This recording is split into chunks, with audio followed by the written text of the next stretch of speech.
Bonjour les amis, on est parti pour prendre soin de nous. On va marcher là. Je dis on, hein, mais parce que je vous encourage évidemment à écouter mes vidéos pendant que vous êtes actifs. Voilà, posez votre téléphone sur l'elliptique de la salle de sport, vous m'écoutez tranquillement. Donc on va se faire du bien. Moi je vais essayer de faire à peu près 10 000 pas et on va se faire du bien à l'esprit parce que je vais partager avec vous des idées, comme d'habitude, qui visent à vous rendre plus fort, plus résilient et à atteindre plus rapidement le chemin du succès et de la liberté financière. Là je suis retourné dans ma campagne, il fait pas encore très beau mais suffisamment pour sortir, donc on en profite. Et par ailleurs j'ai déjà réservé mes 2 prochains voyages, ça va pas tarder et vous allez voir qu'on va voir certains endroits plus exotiques, d'autres pas tellement plus exotiques, mais ce sera à chaque fois l'occasion de s'aérer l'esprit et aussi de vous faire voyager. Alors on attaque le sujet du jour. Aujourd'hui je voulais vous parler du sens. Je vais essayer de vous faire une vraie belle dissertation en 4 points. Premier point, définition, qu'est-ce que le sens? Deuxième point, manifestation, par quel comportement le sens se traduit chez ceux qui le cherchent. Troisième point, pourquoi le sens, en fait, on s'en tape. Et quatrième point, ce qu'il faut faire à la place. Alors c'est parti, le sens, définition. Le sens, c'est un vertige qui touche l'homme occidental lorsqu'il arrive à satiété, donc c'est-à-dire vers 40 ans. À partir de 40 ans, l'homme occidental peut commencer à se prendre le chou avec le sens et c'est vraiment un vertige. Chez moi, ça se manifeste.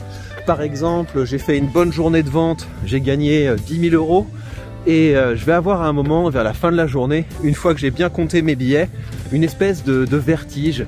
Mais au fond, à quoi bon? À quoi bon tout cela? Qu'est-ce qui va rester de tout ça? Je n'emporterai rien de ce que j'ai gagné dans ma tombe. Et c'est là qu'on commence à se plonger dans des questionnements philosophiques. Je vous expliquerai ce qu'on en fait, mais je voudrais d'abord m'installer un petit peu plus dans les manifestations parce que j'ai croisé pas mal de gens dans cette quête de sens. Donc deuxième point, quand j'ai été en transition professionnelle, c'est-à-dire quand je suis passé du monde de la recherche vers le monde de la formation pour adultes, j'ai croisé plein de gens en recherche de sens parce que j'ai fréquenté des sociétés de coaching, j'ai fréquenté pas mal de gens qui étaient aussi formateurs, qui faisaient des team building, des choses comme ça.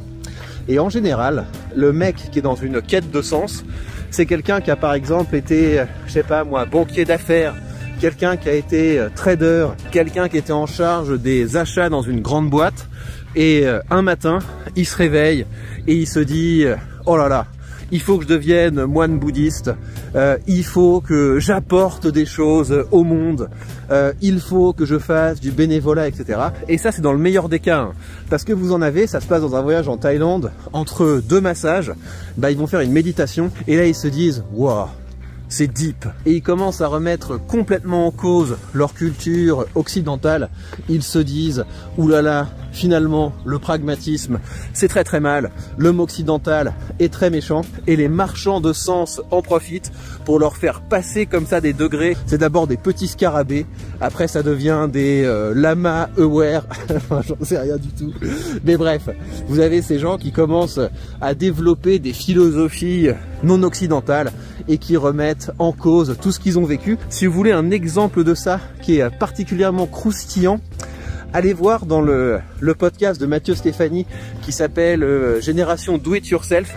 J'ai oublié le nom du mec, mais il y a un épisode avec un mec qui a fait sa crise du sens, mais bien. Ça se traduisait par quoi? Ça se traduisait par le fait qu'il allait voir des Indiens pour leur filer un gros paquet de fric. Les Indiens lui prenaient ses habits et l'abandonnaient en slip sur une montagne en lui disant « Vas-y, va passer la nuit dans le franc en slip sur la montagne et après tu seras un homme. » Le tout en l'insultant, en lui disant « Ouais, t'es vraiment un sale occidental, ce que tu nous as fait c'est pas bien, etc. » Donc il y a vraiment des gens qui, sur le chemin de leur quête de sens, se font complètement dépouiller, littéralement, par des vendeurs de sens. Là vous avez le prototype de la quête de sens.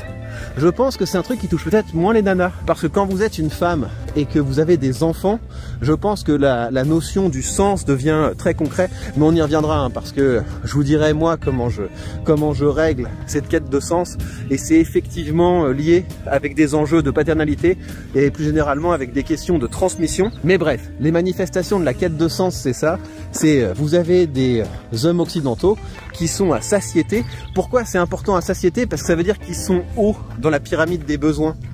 Donc c'est-à-dire que dans la pyramide des besoins, vous avez des besoins primaires, vous avez besoin de manger, vous avez besoin d'avoir un toit, et puis plus on monte, plus vous allez vers des choses qui sont un peu moins matérielles. Vous avez besoin d'appartenance, vous avez besoin de reconnaissance, et puis tout en haut de la pyramide, vous avez quête de sens. Et donc quand vous avez eu une bonne carrière professionnelle, que vous avez amassé de l'argent, etc., et ben au bout d'un moment, vous avez cette quête de sens. Et donc l'homme occidental, quand il arrive à satiété, eh bien il commence à se prendre le chou avec les questions du sens. Troisième point, pourquoi en fait le sens on s'en tape?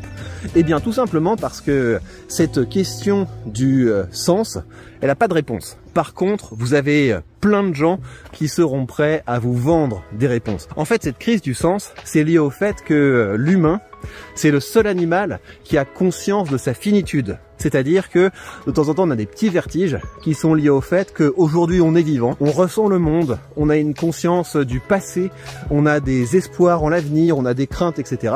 Donc il y a plein de choses qui se passent en nous et c'est très difficile d'admettre le fait qu'à un moment il n'y aura plus rien. Et pour répondre à cette crise du sens, les humains ont développé des religions. Et donc chaque civilisation a développé sa religion. Des religions, je sais plus si c'est des centaines ou des milliers de religions qui ont été créées. Et ce qui est bien avec une religion, c'est que ça te règle cette question du sens. C'est t'inquiète pas, au commencement, Dieu a créé le monde. Et puis après, tu vas le rejoindre dans l'au-delà.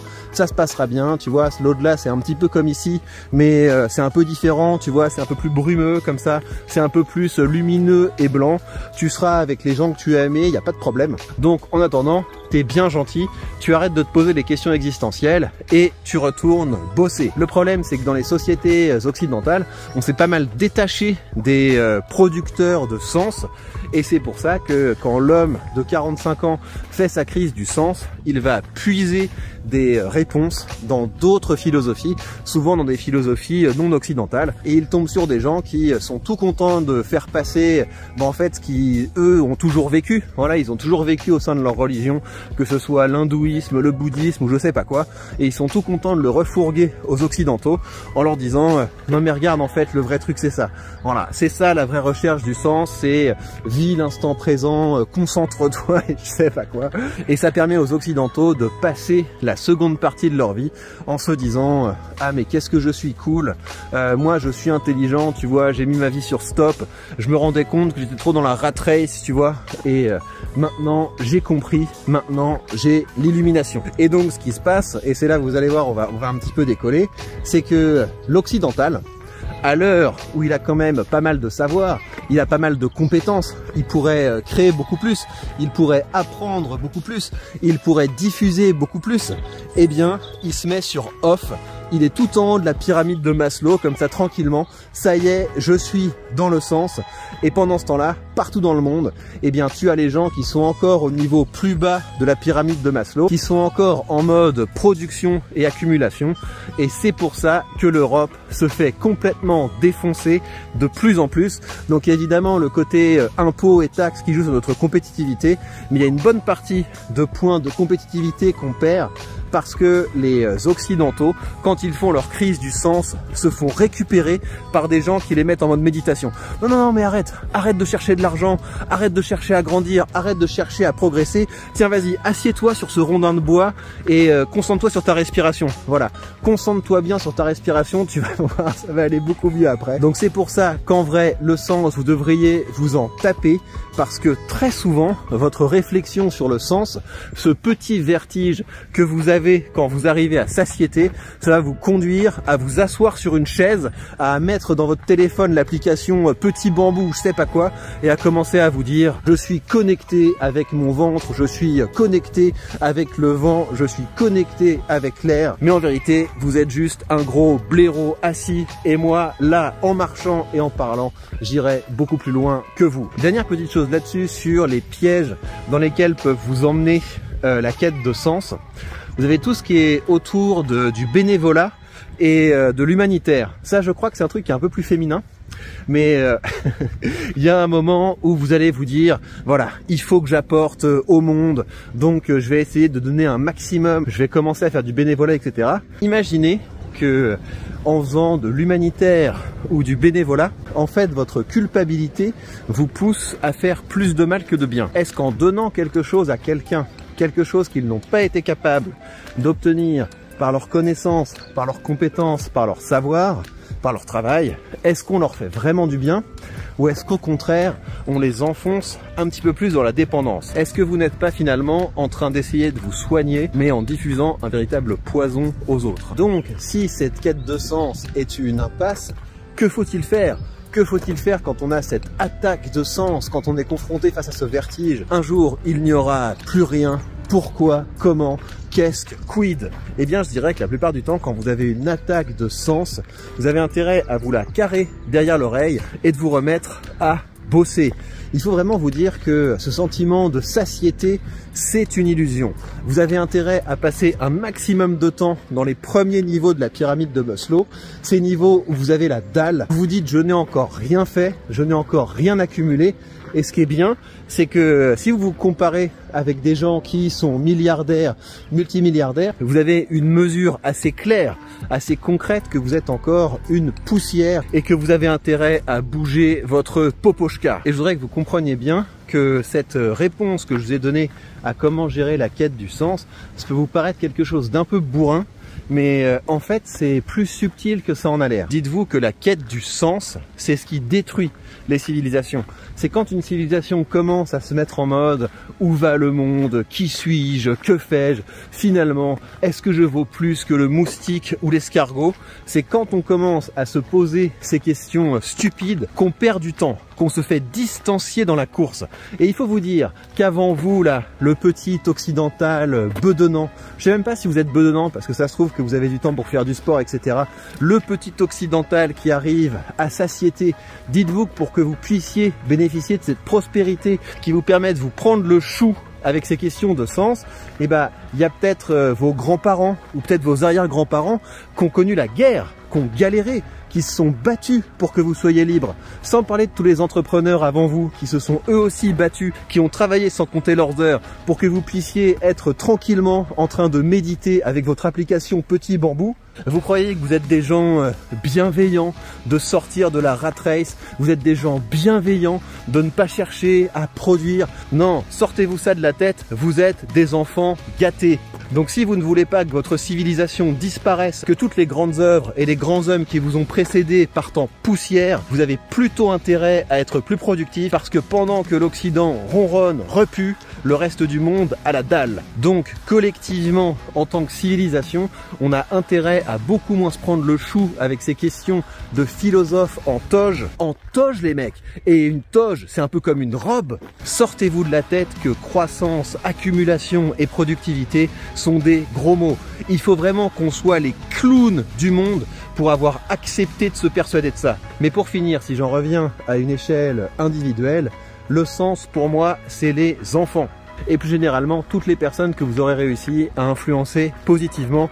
Mais quand même, les enfants, c'est un autre niveau. Donc faites des enfants, faites-en autant que vous pouvez. Ne cédez pas non plus à ce délire malthusianiste selon lequel, oulala, on est trop peuplé. Encore une fois, on est vraiment des clowns. Donc quand je suis aujourd'hui en train d'apprendre à mes enfants à nager, à skier, à faire du vélo, quand je leur lis des histoires, et demain quand je leur apprendrai à faire de l'argent, à avoir un business et à devenir des éléments productifs de la société, à devenir des gens forts, des gens riches, donc des gens sur qui on peut compter, eh bien je peux vous assurer que les délires New Age autour du sens, l'une a été touchée et l'autre n'a pas bougé.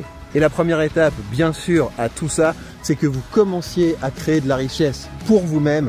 C'est comme ça que vous pourrez créer un environnement sain et un environnement agréable pour ceux qui poursuivront l'aventure après vous. On arrête de se prendre le chou, on commence à investir avec le lien qui est sous cette vidéo et on bénéficie de 100 € de frais de courtage remboursés sur nos premières transactions. Sur ce, prenez bien soin de vous et à très vite pour de prochaines news.